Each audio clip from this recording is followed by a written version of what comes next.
법원의 가처분 일부 인용 결정으로 지도부 공백 사태를 맞은 국민의힘이 추석 연휴 전까지 새 비대위 출범을 완료하겠다고 밝혔습니다.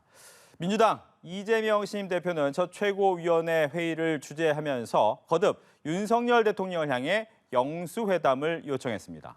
이 시각 정치권 이슈 이종건 시사평론가 김성애 전 더불어민주당 선대위 대변인과 함께 짚어보겠습니다. 안녕하십니까? 안녕하세요. 어서 오십시오. 안녕하세요. 참 이번 정부가 출범한 이후에는 좀 보기 드문 일이 많이 일어나는데 두 당 모두 비대위 체제로 시작을 하고 있고 또 두 당 모두 당원을 바꾸겠다라는 얘기를 하고 있습니다. 당원을 바꿔서 다시 비대위로 간다. 이건 가능한 얘기일까요?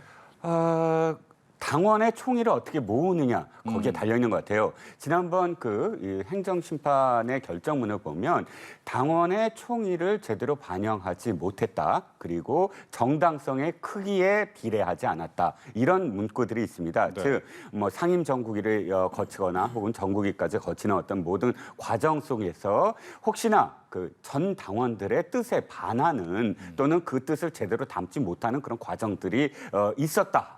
그렇다면 또다시 사실 이 가처분 신청을 할 때 인용될 가능성이 있거든요. 그렇다면 아마도 지금 처음부터 아주 면밀하게, 주도 면밀하게 아마 당원 개정부터 시작을 해서 당원의 어떤 뜻을 어떻게 담아내느냐 여기에 초점을 맞추고 아마도 비대위부터 시작을 다시 할 것 같은데요. 문제는 거기에 반대하는 목소리를 어떻게 토론을 해서 서로 설득해서 함께 가느냐에 대한 문제일 것 같아요.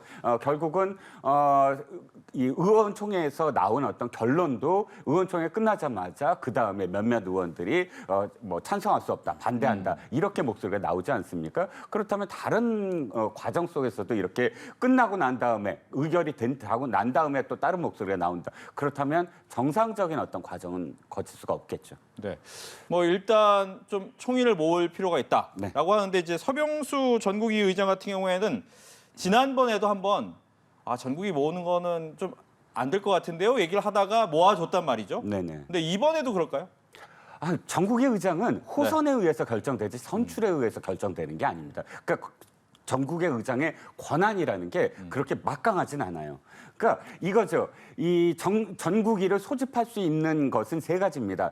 그러니까 상임 전국위부터 말씀을 드리면 이것이 이게 상임 전국위를 지금 열 만큼 임시로 열 만큼한 사안이냐를 전국위 의장이 판단해서 여는 것. 그때는 전국위 의장의 권한이 들어가요. 하지만 최고위원회에 의결이 있을 경우, 근데 이 최고위원회가 만약에 지금 비대위가 인정을 안 된다 그러면 그것도 제외될 수 있죠. 하나가 더 있어요. 상임 전국위원 중에 4분의 1이 이 상임 전국위를 요구할 경우 이거는 전국위 의장이 거부할 수가 없어요. 4분의 1이 그 요건이 된다면 그러면 전국위 의장이 나는 안 합니다라고 하면 부의장이 해야 돼요. 다시 전국위로 그럼 넘어가요. 전국위도 난 열 수 없어 그랬을 때 전국위의 3분의 1 위원이 소집을 요구하면 전국위 의장은 열어야만 해요.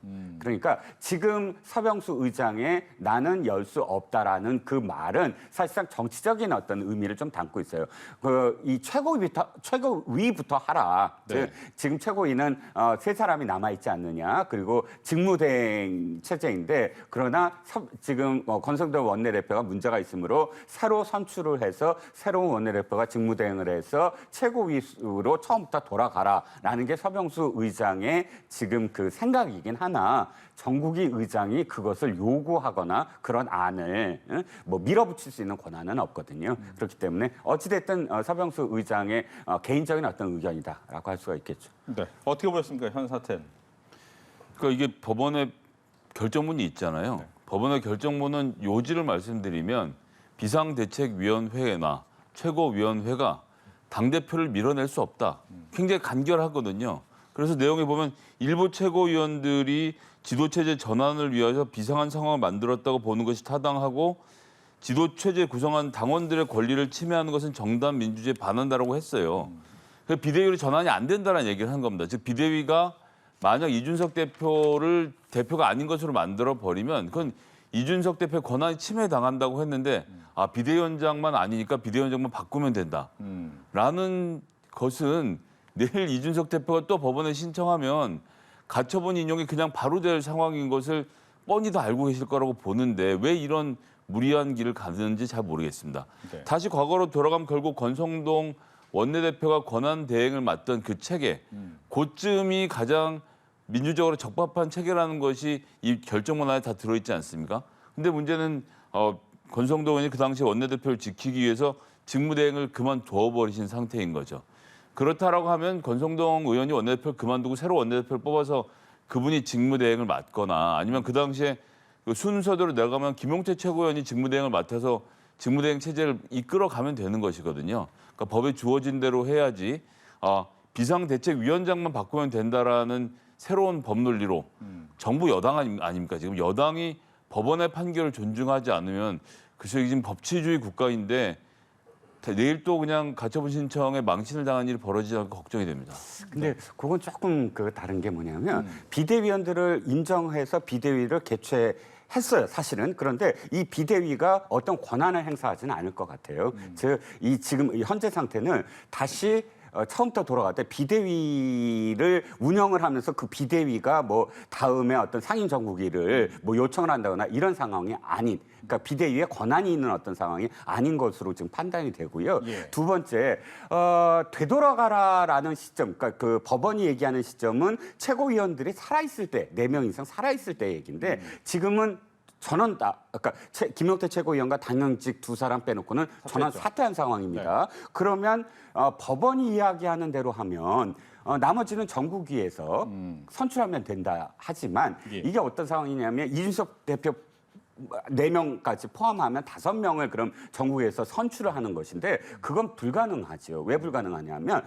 보궐이거든요. 전국위는 간선이에요. 사실은 최고위원 뭐죠? 직선이거든요. 그러니까 당원들이 전부 다 뭐 그 전당대회에서 한 표씩 해갖고 직선으로 선출되는 최고위원을 보궐선거라는 건 한두 명 정도 거리가 됐을 때 보궐을 하는 것이지 전체에서 과반이 넘는 수를 보궐로 한다? 그거는 정당성이 법원에서도 아마 정당성이 없다고 얘기할 거예요. 마치 그러니까 국회의원이 300명인데 150명이 거리가 됐어요. 근데 그거를 150명을 다 보궐로 하라? 그렇지 않죠. 150명이 만약 거리가 되면 그건 총선 체제로 바뀌어져야 돼요. 네. 똑같은 상황이죠. 지금은 3사람밖에 없고 물론 1명이 당원권이 정지되어 있는 상태인데 5명을 지금 다 간선으로 전국이라는 1000명 단위에 불과한 간선으로 5명의 최고위원을 보선한다. 그러니까 지금이 도리어 비상 상황이다. 불가능한 상황이거든요. 예, 좀 평론가님 말씀과 좀 달리 4명은 말씀하신 대로 성원종 정책위 의장, 권성동 원내대표, 김용태 최고위원, 이준석 대표 이렇게 4명이 있기 때문에 한 명만 맞추면 의결 종족수는 맞출 수 있거든요. 근데 뭐 이러든 저러든 사실 국민의힘이 알아서 사실 문제이긴 한데 네. 비대위가 이준석 대표를 내쫓으면 안 됩니다라고 판결문에 명시가 되어 있는데 그럼 비대위원장 바꾸고 비대위 유지해서 이준석 대표를 계속 내쫓겠습니다라고 하면 예. 법원이 어떤 판결할지 너무 뻔해서 그냥 드리는 말씀입니다. 그래도 하시겠다는 것이고 대통령께서도 당이 하는 대로 하겠다고 두시니까 그냥 법원이 새로 판결을 내릴 수밖에 없겠죠. 뭐. 제가 뭐 입 아프게 얘기할 필요는 없는 문제인 것 그럼 같습니다. 여기서 궁금한 게 있습니다. 네네.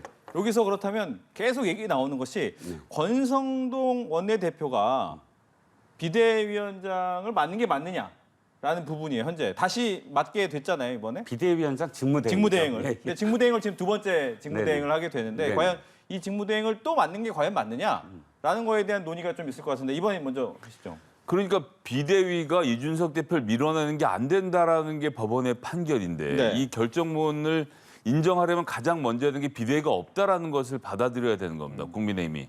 제가 읽은 결정문 안의 내용의 핵심은 그거였거든요. 이준석 대표가 지금 당대표인데 비대위가 이준석 대표가 당대표 아닌 상태로 만드는 것은 전당원이 투표한 당대표의 정당 민주주의를 훼손하는 길이니까 그렇게 하지 마세요. 라는 게 결정문에 담겨 있는데 주호영과 이준석 간이었으니까 주호영 대표가 없으면 그 자리를 다른 사람이 비대위원장 하면 비대위원 그대로 존속할 수 있어요라고 하시는 것이기 때문에 뭐 동어 반복입니다만 비대위를 가지고 뭘 하겠다. 이건 무엇이든 법원에서 받아들여지지 않을 것이 너무나도 확실해 보이고 네. 어느 때보다도 이 가처분 신청의 인용이 길었잖아요. 그렇죠. 이 거의 본안 판단 가깝게 한 것이기 때문에 다음번에 또 가져가면 제가 보기엔 글쎄요. 제가 변호사는 아닙니다만 제 사업적 판단의 기초로 놓고 봤을 때는 그냥 계속 가처분 신청이 나을 것 같은데요. 일단 권성동 비대위원장 직무대행이 분명히 이렇게 얘기했습니다. 지금 사태를 수습하고 내 스스로 거취를 표명하겠다. 이 얘기는 이 존속하기 위한 유보가 아니고 사퇴를 위한 유보라고 지금 판단을 해야 돼요. 권성동 원내대표 시절부터 지금 직무대행까지 엄청나게 많은 고비가 있었는데 한 번도 내 스스로 거취를 내 스스로 결정하겠다라고 얘기한 적은 없어요. 그 직전까지 의총에서는 새로 의총을 열어서 그것을 결정하겠다 이렇게 의총에서 결의를 한 것을 지금 그러니까 직무대행이 내가 스스로 하겠다라고 표현한 거거든요. 그거는 의총의 결정에 대한 대답이라고 보고 그 대답은 좀 결연함이 좀 보여요. 그렇다면 사퇴를 하겠다는 의지가 훨씬 강하고 또 물론 중앙일보가 오늘 단독으로 윤 대통령의 의중을 좀 담아서 대통령실에 어떤 그 기사가 나왔는데 윤핵관이 물러나야 된다고 생각을 한다 이렇게 단독 기사가 나왔거든요. 이런 걸 종합을 해보면 지금 권성동 원내대표가 내가 어떤 권한을 갖고 또 다시 뭐 앞으로 비대위를 이끌고 뭐 이런 것도 아니고 또 원내대표를 이끌고 이런 것도 아니고 그야말로 당원 당규에 있는 상임 정국이나 정국위를 여는 어떤 과정 속에서 직무대행이 필요한 최소한의 어떤 그런 지금 그 직무를 수행하겠다 이렇게 범위를 축소해서 보는 게 저는 옳을 것 같아요. 예. 그럼 추가 질문을 드리면 말씀하신 것처럼 비대위 꾸리는 게 내 목표다. 거기까지만 하겠다라는 게 이제 권성동 직무대행의 얘기잖아요. 근데 만약 그렇게 했는데 만약 이준석 대표가 가처분 신청을 내서 오케이 또다시 일부 인용이 되면 결국 수습 안 돼서 도로 원위치가 되는데 그거는 수습이라고 볼 수 없는 거 아닙니까? 아니 권성동 원내대표는 거기서 또다시 그는 가처분 소송을 한다는 어떤 전제가 있으신데 네네. 그 이후의 문제는 자기가 책임질 문제는 아니죠. 왜냐하면 비대위만 2단계까지의 어떤 책임은 자기가 완수를 하겠다라는 지금 표현이거든요. 지금 사실 당내 어떤 분위기도 그렇고 의원총회에서 사실 분위기가 완전히 반전이 됐었어요. 그 직전까지 중진 의원들과의 어떤 만남 속에서는 지금 평론가님 계속 말씀하셨듯이 비대위가 존속하고 비대위원장의 직무대행을 하면서 체제를 존속하는 것처럼 했다가 의총에서 이게 뒤집혔거든요. 그래서 그런 분위기를 한다면 그 이후에 뭐 가처분 소송을 하든 아니면 본안 소송으로 가든 그 문제는 이 권성동 원내대표의 책임 받기다. 권성동 대표는 그 직전까지 하고 아마 사퇴를 할 거다라는 제 개인적인 어떤 추정이긴 합니다만 현재 흐름은 그렇게 판단이 됩니다. 알겠습니다. 법원은 일단 비상 상황이 아니다라고 보는 거잖아요. 그러니까 비상 상황에서 핵심은 지도 체제, 최고위원회 당대표로 구성되는 지도 체제가 과반수가 안 돼서 의결 정족수가 미달되어서 비상 상황으로 만든 것 자체가 일부 최고위원들의 인위적인 작업이었다라고 판결문에 인위적인 비상사태다. 그렇죠. 그러니까 비상사태가 아닌 거니까 그 전으로 돌아가는 것 말고는 방법이 없다라는 사실을 왜 국민의힘에서는 못 받아들이고 계신 건지 모르겠습니다. 자, 그러고 나서 여러 가지 시끄러워서 비상사태가 됐으니 이번엔 당원 당규를 고치겠다. 주체가 누굽니까 그럼? 비대위가 개입될 수밖에 없는데 그 비대위가 당대표 밀어내는 게 안 돼서 지금 가처분 신청을 받아준 것이거든요. 네. 그런데 그 비대위가 이준석 대표를 밀어낼 다른 방법을 찾겠다라고 하는 것은 법원에 가져가면 지난번에 말씀드렸지만 그렇게는 안 돼요. 그러니까 여기서 핵심은 당원들이 뽑은 이준석 대표 체제를 그런 방식으로 이렇게 저렇게 해서 정족수 미달로 흔들 수 없다라는 명확한 결정문이 존재하는 상태에서 이것을 넘어간 다음의 일로 이준석 대표를 내보내려고 하는 것. 즉 이게 지금 수습을 하는 게 아닌 게 딱 보면요. 이준석 대표를 어떻게 하면 밀어낼 수 있는가에 대해서만 지금 국민의힘이 집중을 하고 있으니까 자, 이 문제는 이준석 대표의 성접대 때문에 생긴 것이고 이준석 대표를 다시 윤리위에서 징계하면 되고 그다음에 당원 당규를 고치면 된다라는 모든 이야기에 국민의힘이 무슨 상황인지를 규정하는 이야기도 그 비상 상황을 해결하기 위해서 어떻게 해야 된다는 이야기도 없고요. 모든 이야기가 이준석 대표를 내보내는 데만 있는데 다시 한번 말씀드리지만 법원은 이 사람 당원들이 뽑은 사람인데 당신들이 내보낼 수 없어요. 라는 전제를 국민의힘이 이해하셔야 되는데 율사들이 굉장히 많으신데 저로서는 잘 납득이 안 됩니다. 네, 지금 이 얘기야 비슷한 얘기긴 하지만 이준석 대표한테 또 추가적으로 징계 윤리위 얘기가 또 나오는데 그것도 가능한 얘기입니까? 그건 이제 윤리위가 판단을 해야 될 문제라고 생각을 합니다. 개인적으로는 그 의원총회에서 거수까지 하면서 윤리위에 지금 이준석 대표의 이 윤리 문제를 다시 한번 회부하는 것을 결정한 것은 적절하지 못했다고 생각을 해요. 그러니까 네 가지 결의 중에 저는 두 가지는 적절하지 못했다. 하나는 이의 신청과 그다음에 이 윤리위 회부. 윤리위는 윤리가 알아서 판단하면 됩니다. 네. 뭐 윤리위도 한번 뭐 경고성 발언을 하긴 했으니까 그 위에 어떤 발언들은 이미 다 공개가 되고 있고 다 이 당에서 극단적인 어떤 표현들로 이 당이 흔들리고 있다는 거는 뭐 다 인정하는 부분이니까 특정 뭐 의원총회에서 회부하든 안 하든 윤리위가 판단을 하면 될 문제고요. 또 이의 신청도 저는 부적절했다고 봅니다. 왜냐하면 지금 이준석 대표가 정당의 정치 행위를 법원의 판단에 갈등의 사법화, 즉 법원으로 끌고 간 건 굉장히 잘못했다라는 어떤 이 평이 많거든요. 그게 네. 뭐 그 결과의 옳고 그름을 떠나서 근데 거기에 대응하는 것이 또 다시 불복한다고 또다시 정당에서조차 그것을 사법적 판단에 또다시 맡기는 거 아닙니까? 이의신청이라는 것이 그걸 정치적으로 풀지 않고 그러면 뭐 이준석 대표를 비난할 여지가 없죠. 자신들도 역시 법원으로 끌고 가는 거니까 이의신청을 한다는 것 자체는.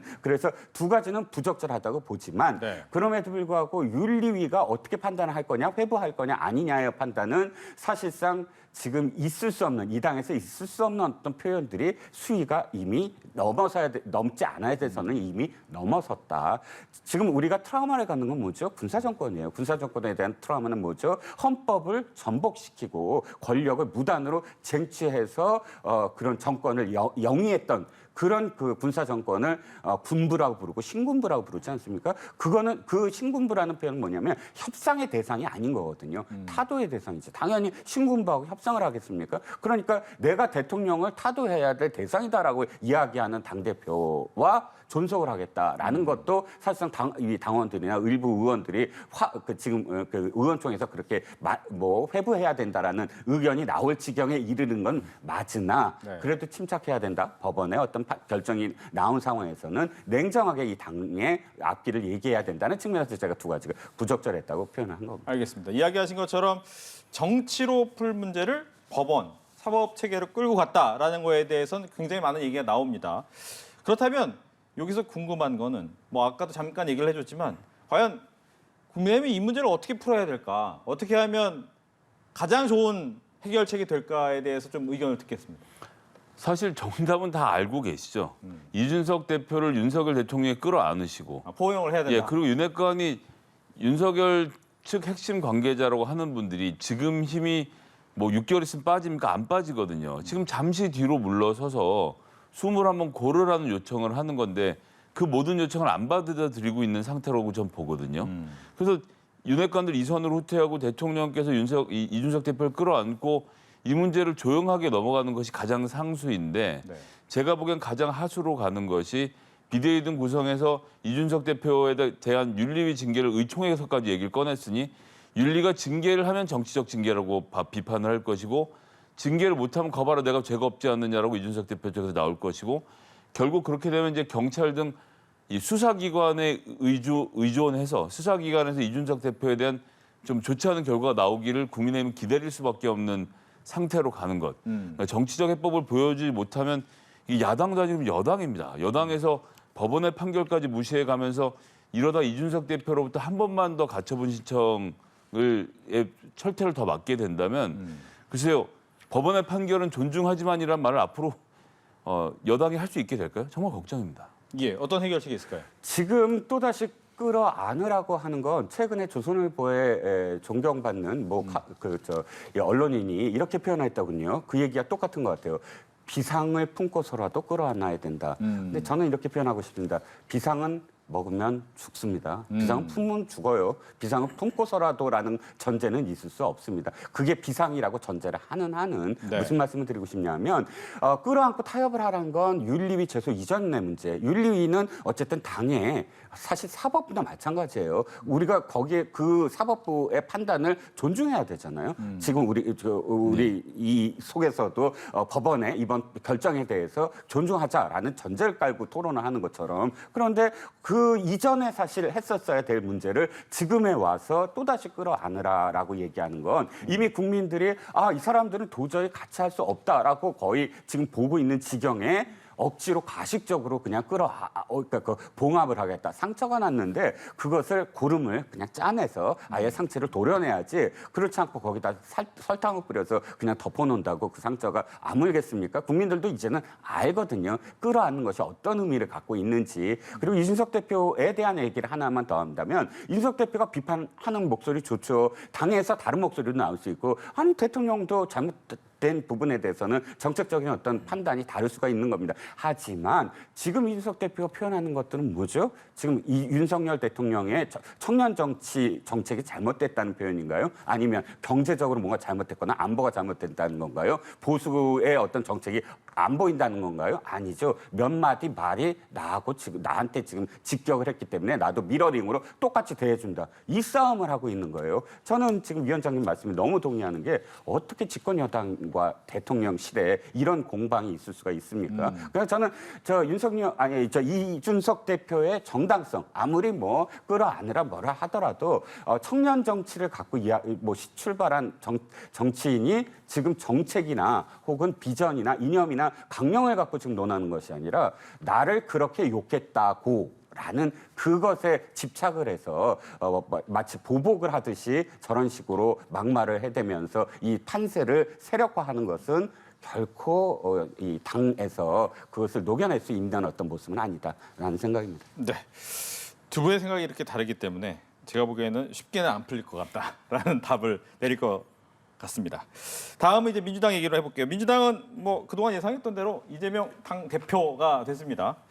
근데 지지율은 압도적이었는데 투표율은 떨어진 거 아니냐라는 비판에 대해서 뭐 120만 중에 40만이면 엄청난 거다라고 또 이재명 대표가 이야기도 하긴 했습니다만 어떻게 보셨습니까?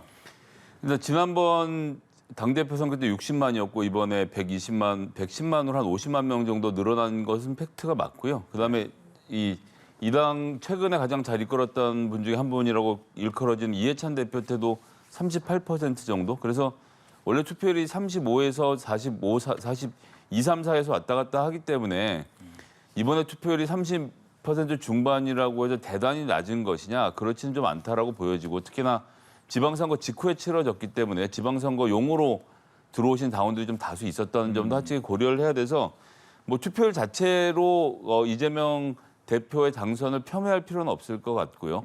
오히려 지금 지지율이 그럼에도 불구하고 계속 정체되고 있지 않습니까? 그것은 다른 말로 하면 민주당의 색깔에 대해서 많은 국민들이 지금 팔짱 끼고 지켜보고 있는 상태, 전 이렇게 보고 있거든요. 네. 그럼 이제 이재명의 민주당은 앞으로 어떻게 할 것이냐라는 그림을 처음에 어떤 스텝을 내놓고 밟아가느냐. 이걸 이제 이재명 대표가 잘 보여주는 게 훨씬 중요한 과제라고 생각합니다. 네. 첫 번째 스텝을 아마 영수회담으로 잡은 것 같아요. 이유가 어디 있을까요? 일단 자신이 제1야당 대표가 됐다라는 것을 널리 알 수 있는 것은 대통령과 함께 회담을 하는 거예요. 대통령과 함께 회담하는 사진은 그야말로 제1야당 대표임을 만방에 고하는 그런 퍼포먼스가 될 수 있거든요. 그래서 영수회담이라는 것을 당연히 아마 야당 대표가 되면 누구나 다 영수회담부터 이야기를 할 거고요. 그런데 일단 지금 영수회담이라는 표현은 사실 좀 바꿔야 된다. 네. 그야말로 권위주의 정부 시절에 나왔던 어떤 그때 당시에 대통령이 당대표일 때 시절 얘기거든요. 지금은 대통령이 당대표일 수도 없고, 그러니까 뭐 김영삼 대통령이나 김대중 대통령은 당의 총재, 뭐 대표도 아니고 총재라고 불렸던 시절이 있었고요. 그렇기 때문에 당의 뜻도 함께 가질 수 있어서 영수라고 표현을 할 수가 있었는데 지금은 당대표가 따로 있지 않습니까? 그러니까 집권 여당의 당대표. 그리고 보시다시피 당대표가 대통령과 전혀 뜻이 다를 수도 있는 거잖아요. 현재 어떤 상황을 보면. 그렇다면 이제 영수회담이라는 어떤 표현도 사실 앞으로는 진짜 바꿨으면 하는 바람입니다. 아니 뭐 대통령한테 회담을 요구하는 것을 꼭 영수라고 어떤 표현에서 자신을 반열을 올리는 것처럼 이렇게 표현할 이유는 없지 않겠습니까? 그리고 전 대통령이 뭐 영수회담이든 무슨 회담이든 간에 이름은 그렇다 치고라도 저는 이재명 대표를 조만간에 만날 수 있다고 봅니다. 지금 현안이 굉장히 많이 쌓였어요. 더군다나 이재명 대표가 일성으로 민생을 얘기했거든요. 네. 그럼 민생이라는 건 어떤 이 진영이나 어떤 정파나 어떤 정치적인 해석이 불가능한 그런 그 핵심적인 그런 이 의제입니다. 그리고 현재 민생이 굉장히 이 가파르게 이 숨가쁘게 힘들어지는 어떤 서민들이 힘들어지는 어떤 상황이고 보면 정기국회의 원만한 그러니까 지금 야대 정국에서 정기국회의 원만한 협조를 구해야 되는 대통령으로서는 아주 자연스러운 기회를 축하하는 어떤 자리 뭐 이런 것들을 마련할 수 있지 않나 싶습니다. 예. 근데 이제 이재명 의원 같은 경우에는 또 하나 고민거리가 뭐 이렇게 민생을 통해서 본인의 이야기 그리고 당의 이야기를 한 것도 중요하겠지만 당내에서도 이른바 친문 계열이 많이 줄어들었어요. 최고위원도 한 명만 됐기 때문에. 이 친문계라고 볼 수 있는 사람이 그 사람들한테 어떻게 좀 손을 내밀 것이냐 안 내밀어도 되는지 궁금합니다. 근데 전 박홍근, 서영교, 뭐 정청래 이런 분들이 친문이 아니라고 구분할 수 있는 기준은 무엇인지 뭐 이제 최근에 이재명 대표 여러 가지 교분이 있거나 가까워진 사이인 것은 그렇죠. 맞지만 네. 예 정확히 반문이거나 비문이었냐라고 물어보면 또 그렇지도 않거든요. 그러니까 정치라는 것이 그 당시에 특히나 문재인 대통령과 함께 민주당을 끌고 오다가 지금 이재명 대표가 와서 이재명과 함께 끌고 가는 것이지 친명이 줄어들고 친명이 늘어나고 친문이 줄어들었다라고 말할 수 있는 것은 제가 보기엔 아주 크게 근거가 있는 얘기는 아니라고 보고 이제 두 명의 최고위원을 어떻게 탕평책 인사로 임명할 것인지 그리고 당 사무총장 역에 있어서 사무총장을 과연 누구에게 맡길 것인가 이걸 보면 이제 이재명 당대표가 어떤 식으로 당내를 화합으로 끌고 갈 건지 보여줄 거라고 생각하는데요. 네. 뭐 어쨌든 됐건 지금 이 그림에서 특히나 이준석 대표와 국민의 막 이게 싸움을 하는 와중이라고 하면 민주당은 무조건 화합으로 가서 민생에 대한 의제를 먼저 던지고 국민의힘과 대통령에게 손을 내미는 모습. 전 이렇게 하는 것이 민주당의 지지율을 회복하는 좋은 계기가 될 거라고 보고 있습니다. 네, 짧게 여쭈겠습니다. 네. 9월 달 되면 정기국회 시작하는데 네네. 아마 첫 번째 정기국회는 야당에서 준비 굉장히 많이 하거든요. 아, 그럼요. 근데 이런 상황에서 국민의힘이 제대로 방어할 수 있을까? 방어 좀 힘들어 보여요. 왜냐하면 당의 어떤 능력은 리스크일 때 드러납니다. 지금 리스크가 벌어지는데도 불구하고 우왕좌왕하는 모습이면 그 대비하는 것, 앞으로 리스크를 어떻게 대비하고 정무적으로 어떻게 판단하고 이것들이 당내 이런 수습도 이 실력이거든요. 지금 이 당이 한 4번의 큰 선거를 지치고 또 막 바른미래당으로 분화하고 이러다 보니까 사실상 그 옛날에 한나라당 시절부터 내려오던 그런 능력, 능력 있는 당직자라든지 전통적인 어떤 그런 이 전문가라든지 이런 그룹들이 사실 좀 무너진 양상이에요. 지금 다시 뭐 대선 지선 이겼으니까 수습을 해야 되는데도 불구하고 지금 보시다시피 당이 이런 어떤 지경까지 이르렀습니다. 첫 번째, 당부터 빨리 수습을 해야 된다. 정기국회의 문제가 아니다. 이게 당이 수습이 돼야 뭐 국회에도 일사불란하게 갈 수가 있고요. 두 번째, 정기국회에 가서 이렇게 방어를 하면서 이슈를 주도하려면 그만큼 이 당정 호흡이 맞아야 돼요. 당정 호흡이 지금 현재 사실상 이 당이 이 수습이 안 된 상황에서는 지금 행정부가 원하는 것, 앞으로 예산이라든지 이런 문제를 제대로 파악을 못 하거든요. 그래서 앞으로 넘어야 될 산이 참 많다라는 생각입니다. 알겠습니다. 이렇게 해서 정치권 이슈 두 분과 함께 이야기 나눠봤습니다. 오늘 얘기 잘 들었습니다.